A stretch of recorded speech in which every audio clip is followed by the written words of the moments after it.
오늘 우리에게 주시는 하나님의 말씀은 신약 성경 로마서 3장 20절로부터 24절 말씀이 되겠습니다.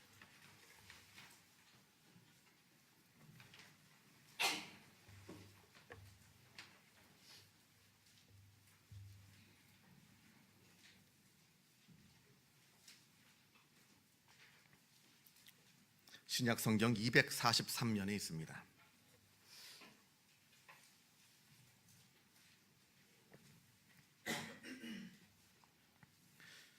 로마서 3장 20절로부터 24절까지 말씀을 봉독합니다.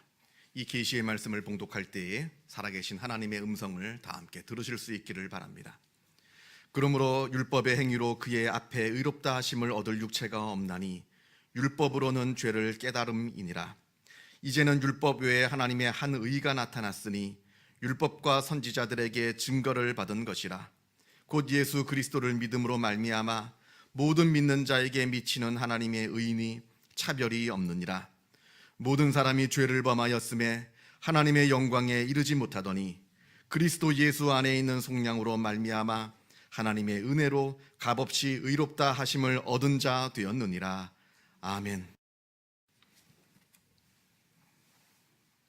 1960년 5월 11일 저녁 6시 30분 아르헨티나의 수도 부에노스아이레스 외곽에 있는 어느 버스 정류장에서 일을 마치고 집으로 돌아오고 있는 아돌프 아이히만이라고 하는 중년 남성이 이스라엘의 첩보기관에 의해서 납치가 되어 이스라엘로 강제로 끌려오는 사건이 벌어졌습니다. 이 아이히만이라고 하는 사람은 독일 나치 정권이 무려 600만 명이나 되는 유대인을 학살했을 때 그 유대인을 학살하기 위해서 만들어 놓은 그 수용소에 이 유대인들을 호송하는 수송 업무의 최종 책임자였습니다. 그러다가 독일이 전쟁에서 패망하게 되자 이 아이히만은 아르헨티나로 도망을 가서 거기서 신분을 속이면서 조용히 은둔하고 살고 있었는데 이스라엘의 첩보기관이 긴 추적 끝에 결국 체포하여서 이스라엘로 데리고 온 겁니다. 그리고는 이스라엘 검찰이 이 아이히만을 15개의 죄목으로 이스라엘 법정에 기소하였고 무려 8개월간의 긴 재판 과정을 거쳐서 이 아이히만은 사형 선고를 받아 1962년 5월 31일 자정을 앞두고 교수형에 처해지게 되었습니다. 이 아이히만의 재판에는 그 당시 많은 논란거리가 있었습니다. 먼저는 이 아이히만을 좀 더 객관적인 국제재판소가 아니라 굳이 승자의 재판정인 이스라엘 법정에서 재판을 받게 하는 것이 과연 정당한 것이었는가 하는 문제였습니다.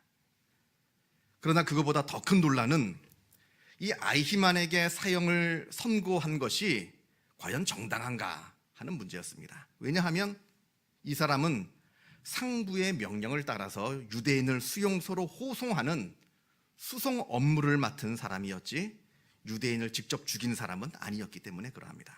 자기도 말하기를 나는 단 한 명의 유대인도 죽인 적이 없다. 그리고 단 한 명의 유대인도 죽이라고 명령을 내린 적도 없다라고 말합니다.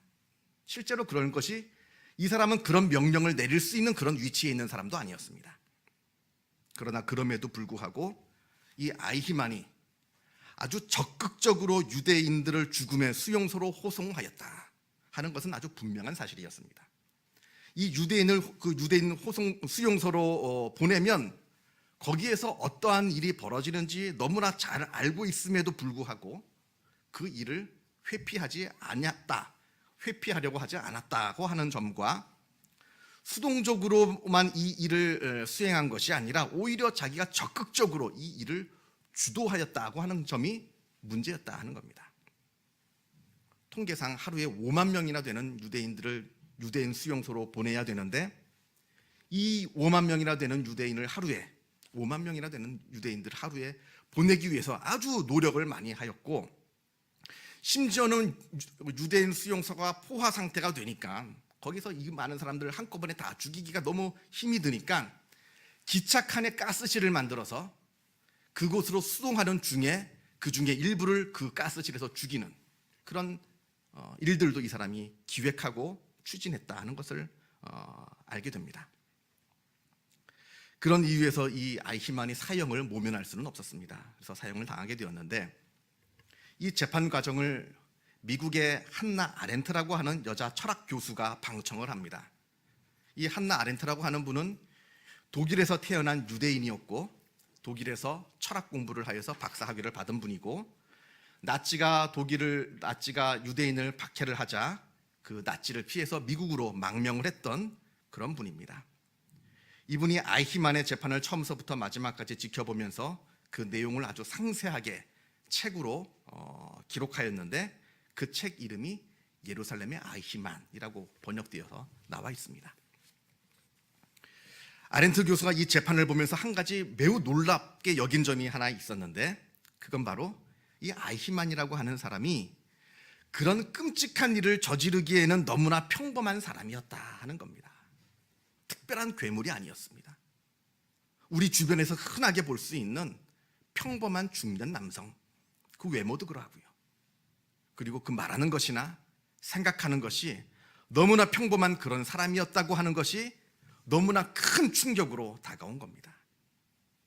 만약에 이 끔찍한 일을 어떤 괴물과도 같은 진짜 엄청난 악당이 저질렀다고 하면 그 사람만 제거하면 되는 일인데, 너무나 평범한 사람들이 이러한 일들을 저질렀다라고 하는 것은 이 동일한 일들이 언제든지 어디에서든지 다시 재발할 수 있다라고 하는 것을 의미하였기 때문에 아렌트 교수에게는 이것이 너무나 큰 충격으로 다가온 것입니다. 우리가 악이라고 하는 것, 큰 죄악이라고 하는 것, 이거 특별한 사람에게만 있는 거 아닙니다. 우리 모든 평범한 사람들 속에서도 이 악이라고 하는 것이 존재한다 하는 겁니다. 악의 평범성, 악의 일반성, 이것을 발견한 겁니다. 여기 앉아있는 우리라고 해서 예외가 아닙니다. 특별하게 우리가 방송에서 보는, 뉴스에서 보는 이상한 사이코패스, 아주 끔찍한 범죄자들만 죄악을 저지르고 그 안에 악이 들어있는 것이 아니라 우리 같은 평범한 사람들 속에서도 엄청난 악이 잠재해 있다라고 하는 것을 우리가 바라봐야 한다는 겁니다. 이 악이라고 하는 것이 우리 평범한 사람들 속에서 나타나는데, 세 가지 방법을 통해서 이 악이 밖으로 나타나게 됩니다. 먼저는 잘못된 판단을 통해서 악이 나타납니다. 무엇이 옳고 무엇이 그른지, 무엇이 더 중요하고 무엇이 덜 중요한지 이것을 판단하는 능력을 우리가 상실할 때 악이라고 하는 것이 나타나게 되어 있습니다. 이 아이히만도 처음에는 유대인들이 죽는 모습을 보고 굉장히 충격을 받았습니다. 자기가 고안해낸 그 가스실에서 죽은 시체들이 쏟아져 나올 때 너무나 큰 충격을 받습니다. 아주 수많은 유대인들을 구덩이에 몰아넣고 총살시킨 그 현장을 봤을 때 이 아이히만이 너무나 놀라고 너무나 충격을 받습니다만, 그러나 그것도 금방 잊어버립니다. 그것보다는 위대한 게르만족을 만들어야 한다는 국가 이데올로기, 그리고 유대인이 없는 조국, 우리 독일을 만들어야 한다는 정치 논리, 그리고 내가 이 일에 열심히 일을 해서 빨리 승진해서 출세해야겠다고 하는 내 개인적인 이기심, 이러한 것들이 서로 맞물려서 사람의 이성을 마비시키고 만 겁니다. 판단 능력을 잃어버렸습니다. 여러분, 죄라고 하는 게 다른 게 죄가 아닙니다. 미련한 게 죄입니다. 모르는 게 죄고요. 판단할 수 있는 능력을 잃어버리는 게 죄입니다. 그게 바로 죄입니다. 가치관이 바르게 정립되어 있지 않은 게 바로 죄라고 하는 겁니다. 왜냐하면 그러한 것을 통해서 엄청난 죄가 밖으로 분출되기 때문에 그러한 겁니다. 모든 죄가 이러한 무지함에서 출발을 합니다. 그래서 호세아를 보면, 구약성경 호세아를 보면 하나님께서 이렇게 탄식을 하십니다. 내 백성이 지식이 없음으로 망하게 되었도다. 내 백성이 지식이 없음으로 망하는도다, 이렇게 하나님께서 탄식하고 있다 하는 겁니다. 여기서 말하는 지식은 공부를 잘하는 지식을 말하는 게 아닙니다. 판단 능력입니다. 무엇이 옳은 것이냐, 무엇이 그른 것이냐, 무엇이 더 중요하고 무엇이 덜 중요한 것이냐, 이것을 판단하는 지혜, 이것을 말씀하고 있는 겁니다. 그래서 야고보서에 보면 이런 말씀이 나옵니다.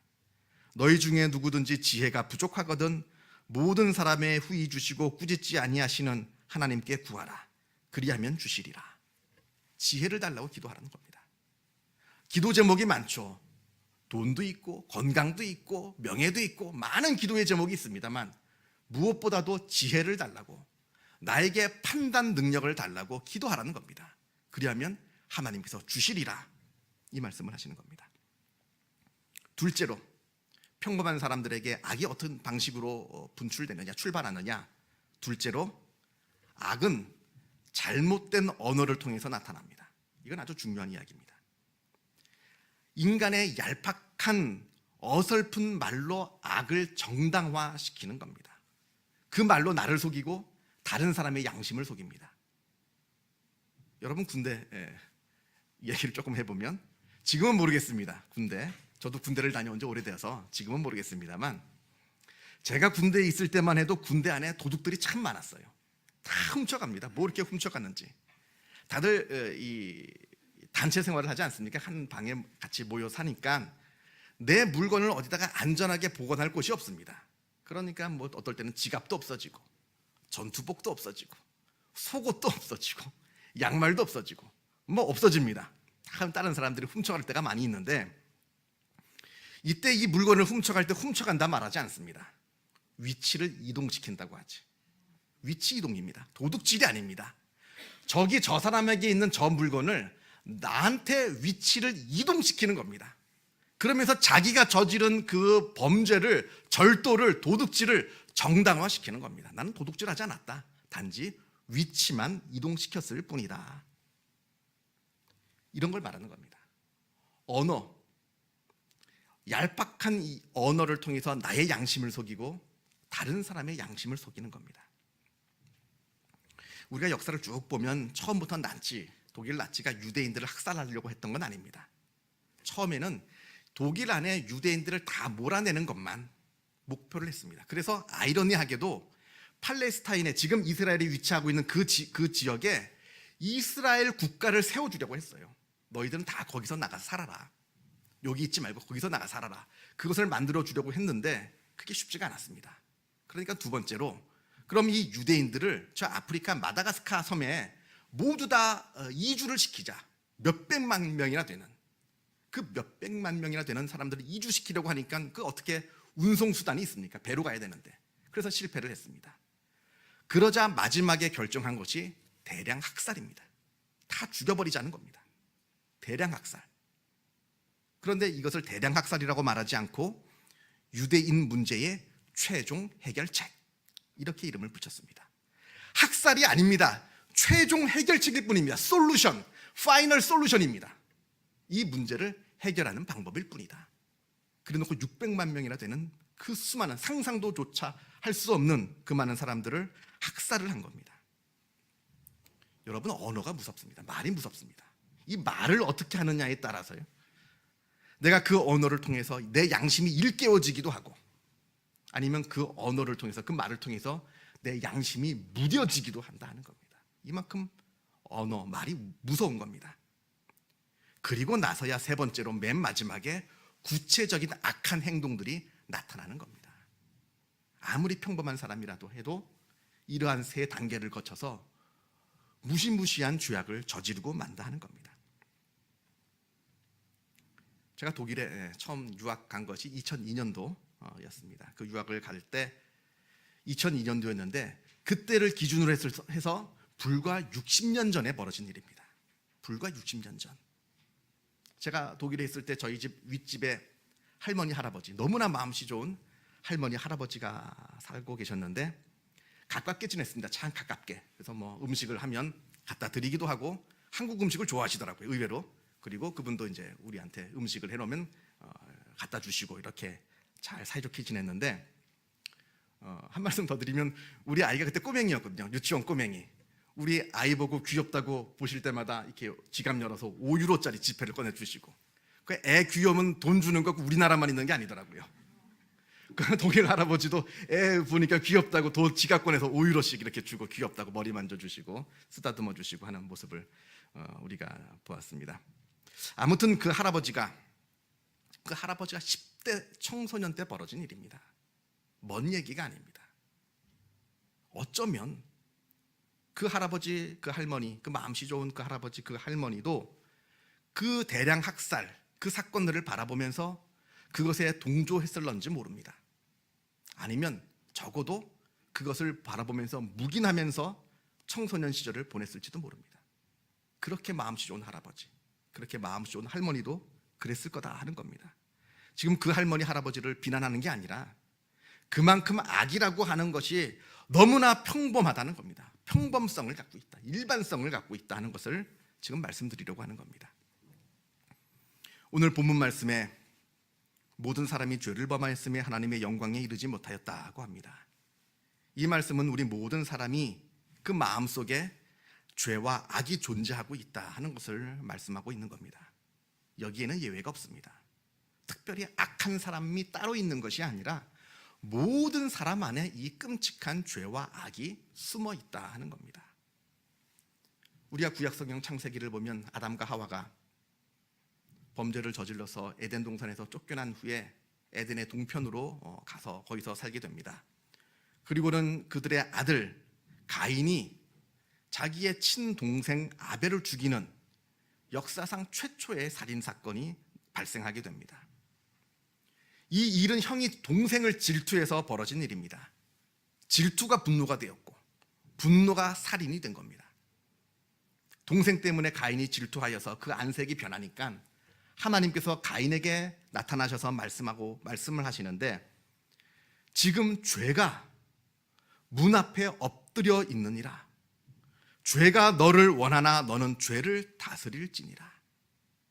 지금 네 마음속에 있는 그 죄, 질투심, 분노심, 그것으로 말미암아 벌어지는 살인의 마음, 그걸 지금 다스리라 지금 하나님께서 말씀하고 계십니다.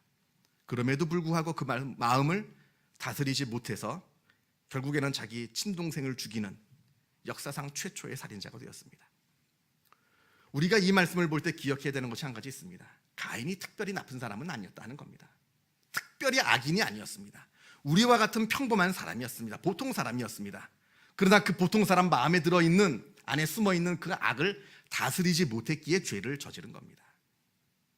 우리 모두에도 그런 마음이 있다라고 하는 것을 우리가 인정해야 하는 겁니다. 24절, 그리스도 예수 안에 있는 속량으로 말미암아 하나님의 은혜로 값없이 의롭다 하심을 얻은 자 되었느니라. 이러한 죄가 있음에도 불구하고 그리스도의 은혜로 구원을 얻었다고 말합니다. 죄의 보편성, 이것도 말씀하고 있지만 동시에 은혜의 보편성도 말씀하고 있습니다.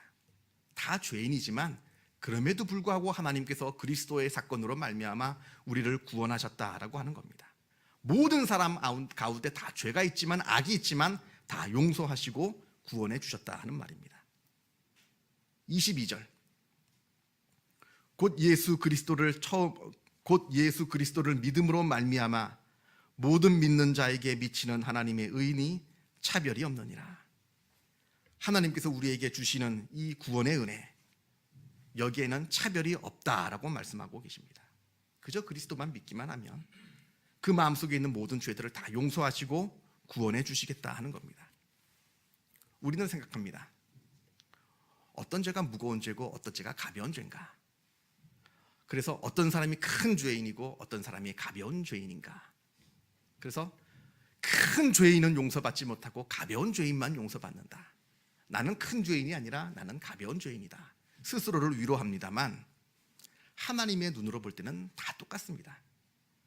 그야말로 도토리 키재기입니다. 하나님의 눈으로 볼 때는 큰 죄인, 작은 죄인 다 없습니다. 다 죽을 죄인일 뿐입니다. 그것을 인정하고 하나님께 내 마음을 열고 예수 그리스도를 믿을 때 그 구원의 보편성, 그 은혜의 보편성이 우리에게 임하게 된다라고 하는 겁니다. 혹시 이 중에 나는 죄를 진 적이 없다라고 말씀하고 계시는 분이 계실지 모르겠습니다. 나는 죄를 진 적이 없습니다. 나는 범죄를 저지른 적이 없습니다. 아닙니다. 죄송합니다만 큰 범죄를 저지를 기회가 없었을 뿐입니다. 그 기회가 없었을 뿐이지 우리도 동일한 이 아히만 같은 동일한 상황에 들어가게 된다면 우리도 여전히 동일한 범죄를, 동일한 악을 저지를 사람이라고 하는 것을 우리가 잊지 말아야 하는 겁니다. 나도 별 수 없는 죄인이라고 하는 것, 이 죄의 보편성, 이걸 우리가 인정할 때 차별 없이 주시는 그리스도의 구원의 은혜를 누리게 되는 것이지, 나는 죄인이 아니다 라고 말할 때 그 은혜가 임하는 것은 아니다 라고 하는 것을 우리가 기억해야 합니다. 사순절이 시작되었습니다. 지난주 수요일부터 사순절이 시작되었고, 오늘은 사순절 기간 동안에 맞이하는 첫 번째 주일입니다. 그리스도께서 그 높고 높은 보좌를 버리시고 이 낮고 낮은 땅으로 내려오셔서 우리를 위해서 고난 당하시고 죽으신 그 그리스도의 십자가의 사건을 우리가 기억하면서 묵상하는 절기입니다. 이 사순절을 지날 때 우리가 반드시 해야 되는 우리 자기 고백이 있습니다. 내가 죄인이라고 하는 고백입니다. 내가 특별한 죄를 저지르지 않았다 하더라도 내 안에는 엄청난 악이 있다라고 하는 사실을 우리가 깊이 들여다봐야 됩니다. 내 마음 깊숙한 곳에 들어있는 그 악을 우리가 발견하고 그것을 솔직히 인정하고 하나님 앞에 내어놓을 때 우리에게 그 놀라운 하나님의 구원의 역사가 임하는 것이고, 그러할 때 사순절의 깊은 의미를 우리가 깨달아 알게 된다 하는 겁니다. 이 사순절 기간 그리스도를 묵상하시고 내 자신을 묵상하여서 하나님으로부터 은혜 받는 복된 절기가 되시기를 바랍니다. 기도하겠습니다. 사랑과 은혜가 충만하신 하나님 아버지, 감사합니다. 죽을 수밖에 없는 죄인을 주님께서 불쌍히 여기셔서 우리를 그리스도의 십자가의 피로 용서하여 주옵시고 하나님의 자녀로 삼아주심에 주님의 은혜에 감사를 드립니다. 내가 내 자신을 바라보게 하여 주옵소서. 내가 본래 죄인이었다는 것을, 내 마음 깊숙한 곳에 엄청난 악이 숨어 있다는 것을 우리가 바라보게 하여 주셔서 내가 내 자신을 속이지 않게 하여 주옵시고 내가 하나님 앞에 나를 변명하지 않게 하여 주옵시며 솔직히 하나님 앞에 내가 죄인인 것을 고백하게 하여 주셔서 우리를 구원하시고 용서하시는 그 놀라운 은혜를 우리가 누릴 수 있도록 역사하여 주시옵소서. 사순절 기간을 지납니다. 우리가 내 자신을 깊이 묵상하게 하여 주옵시고 예수 그리스도의 십자가의 사랑을 깊이 묵상하게 하여 주셔서 우리들의 믿음이 성장하게 하여 주옵시고 성숙해지는 복된 절기를 지날 수 있도록 은혜 내리워 주옵소서. 모든 것 주님께 의탁하오며 이 모든 말씀 우리 주 예수 그리스도 이름으로 기도하옵나이다. 아멘.